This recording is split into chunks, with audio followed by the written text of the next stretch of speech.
So మనం చూసాం కదా ఇప్పుడు డెవలప్మెంట్ ఏ విధంగా ఉందని చెప్పేసి వాళ్ళు ఎవరైతే ఎక్స్పీరియన్స్ ఉంటారో స్కూల్స్ కానీ ఇట్లాంటి వేరే వేరే కన్స్ట్రక్షన్ చేసిన వాళ్ళని సెలెక్ట్ చేసి ఫస్ట్ ప్రాజెక్ట్ సెలెక్ట్ చేసి వాళ్ళని ఒక ఫైనలైజ్గా చేసి ఇక్కడ 3 ప్రాజెక్టులు అయితే పెట్టడం జరిగింది. ముఖ్యంగా ఒకటి ఫస్ట్, సెకండ్, 3 ఈ మూడిట్లలో పబ్లిక్, స్టూడెంట్స్, ఫ్యాకల్టీ వీళ్ళందరి దగ్గర నుంచి ఫైనల్ రిపోర్ట్ తీసుకున్న తర్వాత మళ్ళీ ఒకసారి రివ్యూ చేసి ఫైనల్గా సేమ్ కాదు అని ఫైనల్ చేస్తారు. దాన్ని ఫేజ్ వైజ్గా డెవలప్మెంట్ చేస్తారు. మనతో పాటు ఇక్కడ అడ్వకేట్ కూడా ఉన్నారు. ఒకసారి సత్యనారాయణ గారు ఒకసారి మాట్లాడదాం. సార్ చెప్పండి. నమస్తే. ఏ సీఎం కూడా ఇక్కడ వరకు రాలేదు, అంటే డెవలప్మెంట్ గురించి కూడా రాలేదు. ఇప్పుడు రావడం ఎట్లా అనిపిస్తుంది, దీన్ని ఎట్లా చూడొచ్చు? మొదటిగా ఆదాబ్ హైదరాబాద్ టీవీ ఛానల్ వారికి, అదేవిధంగా ఇంత చక్కటి కార్యక్రమాన్ని ఏర్పాటు చేసినటువంటి ఓయూ విద్యార్థులకు మరి ఆ కమిటీ వారికి ధన్యవాదాలు తెలియజేస్తా ఉన్నాం. మనం ఒకసారి గమనించినట్టయితే తెలంగాణ వచ్చిన కానుంచి కూడా, అంటే గత 12 సంవత్సరాలుగా ఏ ఒక్క మంత్రి కానీ, ముఖ్యమంత్రి వదిలేయండి, ఒక మంత్రి వచ్చి విద్యార్థుల యొక్క ఇక్కడ క్యాంపస్లో ఉన్న పరిస్థితులు ఏంటి, విద్యార్థుల యొక్క ఇబ్బందులు ఏంటి, మరి ఇక్కడ వారికి ఉన్న వసతులను అడిగి తెలుసుకునే పరిస్థితి లేకుండా ఉన్నది. సో మొట్టమొదటిసారిగా ముఖ్యమంత్రి గారు రేవంత్ రెడ్డి గారు వారిని ఎన్నో ఇబ్బందులకు గురి చేస్తాం, అది చేస్తాం, ఇది చేస్తాం అన్నప్పుడు కూడా ధైర్యంగా ఓయూ విద్యార్థులకు అండగా, మరి ఓయూ విద్యార్థులకు కష్టాలు తెలుసుకోవాలి, నా సోదరులకు నేనే వెళ్ళాలి, వారి దగ్గరికి వెళ్ళాలనే ఒక సదుద్దేశంతో వారు ఇక్కడికి వస్తూ ఉన్నారు. అదేవిధంగా వారు ఒక ముఖ్య ఉద్దేశం ఏంటంటే, బయట మనము ఓయూకు ఘన చరిత్ర ఉంది, ఉస్మానియా యూనివర్సిటీకి ఘన చరిత్ర ఉంది. ఆ ఘన చరిత్రను ప్రపంచవ్యాప్తం చేయాలి. ప్రపంచవ్యాప్తంగా మన భారతదేశంలో ఉన్న విద్యార్థులు బయట దేశాలు పోకుండా, బయటి దేశం అంటే ఫారినర్ కంట్రీస్లో ఉన్న విద్యార్థులు కూడా భారతదేశానికి అక్కడ రావాలి, అదేవిధంగా ఓయూలో చదువుకోవాలనే ఒక కాన్సెప్ట్కు రావాలనే దాని మీద బయట దేశాలకు వెళ్ళిపోదామా అనే ఆలోచనలో ఉంటున్నారు. సో అలా కాకుండా ఇప్పటివరకు అదే మనం గమనిస్తూ ఉన్నాం.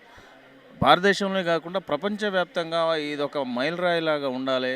ఉస్మానియాకు ఘన చరిత్ర ఉన్నది, ఆ ఘన చరిత్రకు తగ్గట్టుగా ఆధునీకరణ కూడా అవసరము అనే ఆలోచనతో ఇక్కడ పబ్లిక్ అంటే విద్యార్థులు వాళ్ళ కాలేజీ ఎలా ఉండాలి, వాళ్ళ క్యాంపస్ ఎలా ఉండాలి అనే దాని మీద విద్యార్థులే నిర్ణయం తీసుకునే అధికారాన్ని మరి సీఎం రేవంత్ రెడ్డి గారు ఇస్తూ ఉన్నారు. దానికి నిదర్శనమే ఇప్పుడు మనకు 3-4 కంపెనీలు వచ్చినాయి. సో వారి ఆర్కిటెక్చర్, కాలేజీ ఎలా ఉండాలి, క్యాంపస్ ఎలా ఉండాలి, రోడ్స్ ఎలా ఉండాలి అనే దాని మీద వారు మీరు గమనించారు ఇప్పటివరకు. అంటే ఒక్కొక్క కంపెనీ ఒక్కొక్క విధానంగా ఒక్కొక్క వారి యొక్క ప్లాన్ మనకు డిస్ప్లే చేస్తూ ఉన్నారు. సో ఇవన్నీ కూడా చూసిన తర్వాత విద్యార్థులకు ఏది నచ్చితే దానికి ఓటింగ్ ద్వారా, అంటే ఇక్కడ కూడా వారి క్యాంపస్ని ఎలా ఉండాలి అని కోరుకోవడం కూడా వారి నిర్ణయాన్ని మీదనే సీఎం రేవంత్ రెడ్డి గారు వదిలేయడం జరిగింది ఓపెన్గా. So yes, exactly. ఇన్ఫ్రాస్ట్రక్చర్ అదే ఇప్పుడు ఒక విద్యార్థికే తెలుసు ఆయన క్యాంపస్ ఎలా ఉండాలనేది. సో వారి మీద వదిలేయడం కూడా గొప్ప విషయం అది. సో ఇంత ప్రజాస్వామికంగా, ఇంత మరి విద్యార్థులకే వదిలేయడం అనేది ఈ చరిత్రలో ఎక్కడ జరగలేదు. మరి ఇప్పుడు ఇవాళ రేపు చిన్న చిన్న కాలేజీలు కడుతున్నా, వాళ్ళ ఇష్టానుసారం కడతా ఉన్నారు, కాంట్రాక్టులు ఇస్తూ ఉన్నారు. కానీ మామూలుగా ఎవరికైనా అప్ప చెప్తే ఎవరికొకరికి కాంట్రాక్ట్ వెళ్ళిపోతుంది, ఏమో అలా కాదు. ఇక్కడ ఏం జరుగుతూ ఉన్నది, ఇక్కడ ఉన్న ఇక్కడ స్టాల్స్లో ఉన్న కంపెనీలు ఏవైతే ఉన్నాయో వాటి టోటల్గా వారి ప్లానింగ్స్ ఏమున్నాయి, ఓయూలో ఏం చేయాలనుకుంటున్నారు, ఎట్లా ఆధునీకరించాలనుకుంటున్నారు, బిల్డింగ్స్ ఎలా ఉండాలి, ఫిజిక్స్ డిపార్ట్మెంట్ కానీ, లా డిపార్ట్మెంట్ కానీ, మిగతా రకరకాల డిపార్ట్మెంట్స్ ఎలా ఉండాలి ఏందనే దాని మీద సో వారికే నిర్ణయాధికారం వారికే వదిలేయడం జరిగింది.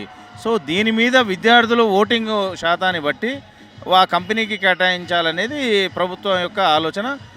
అంటే ఇంత చక్కటి నిర్ణయం తీసుకోవడం అందరి ముఖ్యమంత్రులు కాని విషయం అది. అందరు ఇంత ధైర్యం చేయలేరు. సో కేవలం ఇక్కడ ఉన్న విద్యార్థులకు ఇచ్చినటువంటి అంతటి రెస్పెక్ట్ గతంలో ఏ ముఖ్యమంత్రి ఇవ్వలేదని నేను చెప్పుకోవచ్చు. ఈ కంప్లీటేషన్ కూడా చాలామంది స్టార్ట్ చేస్తారు, స్టార్ట్ చేయడం వరకే కాకుండా దీన్ని ఎంత తొందరగా కంప్లీట్ చేస్తే బాగుంటుందని మీరు అంటారు? ఆర్కిటెక్చర్ అంటే ఎక్కడ కూడా పాత, అంటే మనకు ఉన్న వారసత్వంగా వస్తున్నటువంటి జాతీయ సంపద Osmania university arts college building కానీ, అది కానీ వీటికి ఎక్కడ కూడా భంగం కలగకుండా, ఎక్కడ కూడా ఇబ్బంది కలగకుండా, సో దాన్ని ఎక్కడ కూడా డిస్టర్బ్ చేయకుండా లేటెస్ట్ వర్షన్లో లేటెస్ట్ ఆధునికంగా దీని ఓయూను డిపార్ట్మెంట్స్ని కానీ హాస్టల్స్ కానీ పార్క్స్ కానీ సో ఇట్లా రెడీ చేస్తూ మనకు చూపిస్తూ ఉన్నారు. సో దీంట్లో విద్యార్థులకు ఏది నచ్చితే దాన్ని ఆ, వారు చెప్తారు. ఓటింగ్ ద్వారా వారు నిర్ణయం ఇస్తారు. సో ఆ నిర్ణయాన్ని పట్టుకొని నిర్ణయ ప్రకారంగా ప్రభుత్వం అనేది వారికి చేస్తుంది. సో ఎప్పుడు కంప్లీట్ అని అంటే ఇప్పుడు దాని time it will take time. ఎందుకంటే చాలా జాగ్రత్తగా అంటే ఇది కూడా చరిత్రలో నిలిచిపోయే కట్టడాలుగా భాగం కావాలి కాబట్టి కొంత టైం పట్టినప్పటికి కూడా ఒక మంచి ప్రపంచంలోనే టాప్ వన్లో ఉండే స్థాయికి ఓయూను తీసుకొస్తారనేది మనం ఆశిస్తూ ఉన్నాం.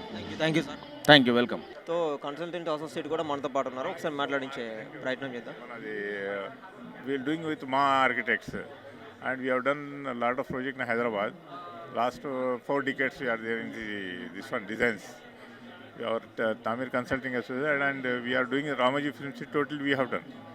I was Ramoji Film City. Total we have done.